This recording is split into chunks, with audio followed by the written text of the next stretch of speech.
ازيكم؟ النهارده هنعمل مع بعض كيكه البرتقال.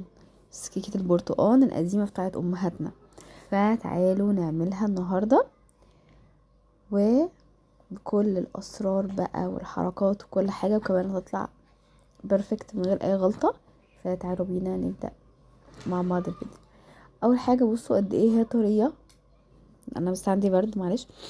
بصوا قد ايه طريه وهشه وجميله، ولونها قد ايه فاتح مع ان هي كيكه برتقال. كل ده ليه سبب، تمام؟ فتابعوا الفيديو للاخر عشان تعرفوا كل التركات بتاعه الكيكه دي عشان تطلع حلوه كده وجميله بالشكل ده. فيلا بينا نبدا. مبدئيا كده عندي عصير برتقانتين، برتقان بلدي طبعا، على جنب، تمام. بعدين هنجيب الخلاط، هنعملها في الخلاط. هنحتاج 2 عدد بيض، تمام. كوبايه الا ربع من السكر، ده السكر كده مظبوط، ما تحطوش كوبايه، كفايه كوبايه الا ربع. وعندي نص كوبايه من الزيت، برضو الزيت كده تمام مظبوط. وعندي بشر برتقان عشان نعزز ونعلي النكهة كده ونضيع زفارة البيض خالص. هقفل واضرب الخليط ده كويس قوي لحد لما يبقى لونه ابيض. ماشي ماشي. نيجي بقى للخليط الجاف. اول حاجة حطيت كوبايتين من الدقيق، عليهم طبعا رشة ملح اساسي جدا، وعليهم معلقة صغيرة من البيكنج باودر. وهقلب او رؤية هتقلب المواد الجافة مع بعضها، تمام. وبعدين هنجيب بقى الخليط السائل بعد ما ضربناه حبة حلوين مع بعضهم، المكونات اللي قلنا عليها هنزل بيها على المكونات الجافة، وابتدي ان انا اخلطهم كلهم مع بعض. واهم حاجة بقى هنحط معلقة صغيرة من الخل، ماشي، معلقة صغيرة من الخل.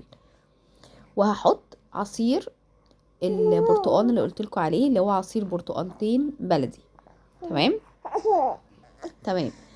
ضروري طبعا برتقال بلدي، ما ينفعش اي برتقال تاني، لان هو ده اللي بيدي يعني فاهميني، نكهه البرتقال القويه تبقى في البرتقال البلدي. وهقلب او روايه هتقلب. انا سبت شويه كده علشان اشوف انا محتاجه تاني ولا لا، فلقيت نفسي محتاجاهم فحطيتهم علشان نظبط قوام الكيك يبقى قوامه مظبوط، تمام تمام. هندي بقى تقليبه كده حلوه بقى، انا بقى اللي بقلب المره دي. وفي الوقت ده نكون سخنا الفرن، ماشي، نكون سخنا الفرن.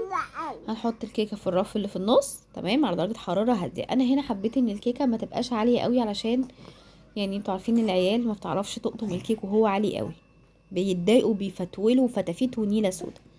فعشان كده عملتها في صينيه كبيره، علشان الى حد ما يبقى سمكها يعني كويس بالنسبه للعيال. تقدروا ان انتوا تعملوها في صينيه اصغر من كده تطلع عاليه معاكوا اكتر من كده، دي حريه شخصيه براحتكم.